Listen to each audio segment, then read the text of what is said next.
আপনি মুখে কাপড় দিয়ে রেখেছেন, আমার সন্দেহ হচ্ছে। আমি আমার নাম বলতে পারবো না। হিন্দুদের কোন বইতে এটা লেখা আছে? আমি এটা বলতে চাইছি যে এই যে ধারণাটা, প্লিজ আপনি প্রথমে রেফারেন্স দিন, তারপর তুলনা করুন। আমি আমার নাম বলতে পারবো না, কিন্তু আপনাকে একটা কথা বলতে চাই।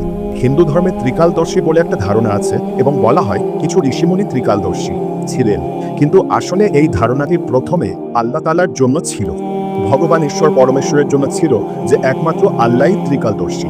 আপনি মুসলমান না অমুসলিম? অমুসলিম। আপনি কি হিন্দু?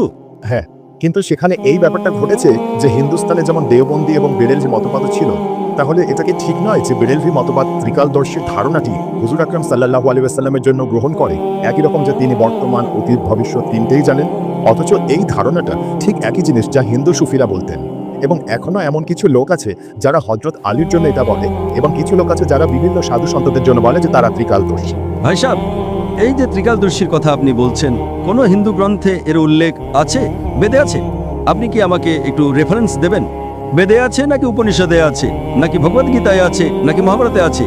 এই ত্রিকালদর্শী কোথায় আছে? আপনি কি জানেন কোথায় আছে? না, আমি হিন্দু ধর্মের ছত্র, আমি হিন্দু ধর্ম পড়েছি। যা বেদে লেখা আছে তাকে বলে অবতার। এই ত্রিকালদর্শী নিয়ে আপনি বলছেন বেরেলভিরা বলে, এটা আপনি কোথা থেকে নিয়ে আসছেন? আপনি কোন বইতে এটা লেখা আছে বলছেন? হিন্দুদের কোন বইতে এটা লেখা আছে?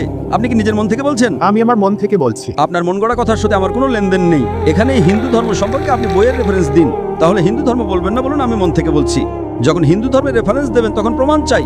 আমি ইসলাম নিয়ে বললে প্রমাণ পেশ করব, কোরআনের রেফারেন্স দেব, এই সূরা এই আয়াত নম্বর। হাদিস পেশ করলে কোন হাদিস থেকে সেটাও বলবো। আপনি আপনার মন থেকে কথা বলছেন। হতে পারে আপনি এমন কোনো হিন্দু বইতে পড়েছেন যার কোনো মূল্য নেই। আমার কথা শুনুন, হিন্দু ধর্মগ্রন্থের মধ্যে সবচেয়ে উঁচু গ্রন্থ হলো বেদ। বেদে কি লেখা আছে? বেদে লেখা নেই। উপনিষদে লেখা আছে? লেখা নেই। কেন হিন্দু বলছেন? আমি এটা বলতে চাইছি যে এই যে ধারণাটা আমরা নিচ্ছি, আমরা নিচ্ছি না, ধারণাটাই জানি না কোত্থেকে আপনি নিচ্ছেন। আমরা বলি না যে মোহাম্মদ সাল্লাল্লাহু আলাইহি ওয়াসাল্লাম বর্তমান, অতীত, ভবিষ্যৎ জানেন। এটা আপনি বলেন, আমি বলি না। মুহাম্মদ সাল্লাল্লাহু আলাইহি ওয়াসাল্লাম পৃথিবীর শ্রেষ্ঠ মানুষ, সর্বশ্রেষ্ঠ। তার কাছে ততটুকু ইলমে গায়েব ছিল যতটুকু আল্লাহ তাআলা বলেছেন। তিনি অনেক অতীত, বর্তমান, ভবিষ্যতের কথা জানতেন, কিন্তু সবটা নয়। আল্লাহ তাকে যতটুকু জানিয়েছেন তার কাছে ঠিক ততটুকু ইলমে গায়েব ছিল। আমি আসলে দুটোর তুলনা করছিলাম যে প্লিজ আপনি প্রথমে রেফারেন্স দিন, তারপর তুলনা করুন। আপনি রেফারেন্স না দিয়ে এমন কথা বলছেন, আপনি শুধু বিভ্রান্ত করছেন। আপনি বুঝলেন তো? মুখে কাপড় বেঁধেছেন, নাম বলছেন না, কোনো সমস্যা নেই। গতকাল এত হিন্দু এসেছিল, গতকাল এত প্রশ্ন করেছে, আপনি মুখে কাপড় দিয়ে রেখেছেন, আমার সন্দেহ হচ্ছে। আপনি রেফারেন্স দিন, আমার কোনো আপত্তি নেই, নইলে অন্য কোনো প্রশ্ন করুন। আমার দ্বিতীয় প্রশ্ন হলো, যেমন নাস্তিক শব্দটি আছে, এখন ইসলামে কাফির শব্দটি আছে, তো এই দুটো শব্দ কি একই? ভাই সাহেব প্রশ্ন করেছেন যে নাস্তিক এবং কাফিরের অর্থ কি এক? না, এক নয়। নাস্তিক মানে যে খোদা বা ঈশ্বরকে মানে না, সে বলে তার অস্তিত্বই নেই, অ্যাথিস্ট। নাস্তিক মানে অ্যাথিস্ট, মানে সে বলে খোদার কোনো অস্তিত্বই নেই। কাফিরের অর্থ হলো যে কুফর করে, গোপন করে। কাফির শব্দটি আরবি শব্দ কুফর থেকে এসেছে, যার অর্থ গোপন করা, এবং ইসলামিক পরিভাষায় কাফির তাকে বলা হয় যে ইসলামের সত্যকে অস্বীকার করে। গোপন করা বা অস্বীকার করাকে কুফর বলে। যদি কেউ আল্লাহ সুবহানাহু ওয়া তাআলা বা আল্লাহর আদেশ নিষেধ না মানে এবং অস্বীকার করে, তাকে আমরা কাফির বলি। তো কাফির নাস্তিক হতেও পারে, নাও পারে।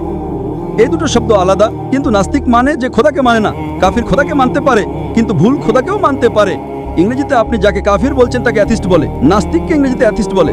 কাফিরকে বলা হয় ওয়ান হু রিজেক্টস। দুটোর মধ্যে পার্থক্য আছে।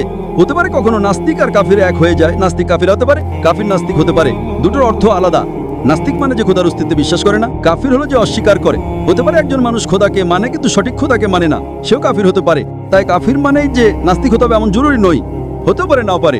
আশা করি উত্তরটা পেয়েছেন।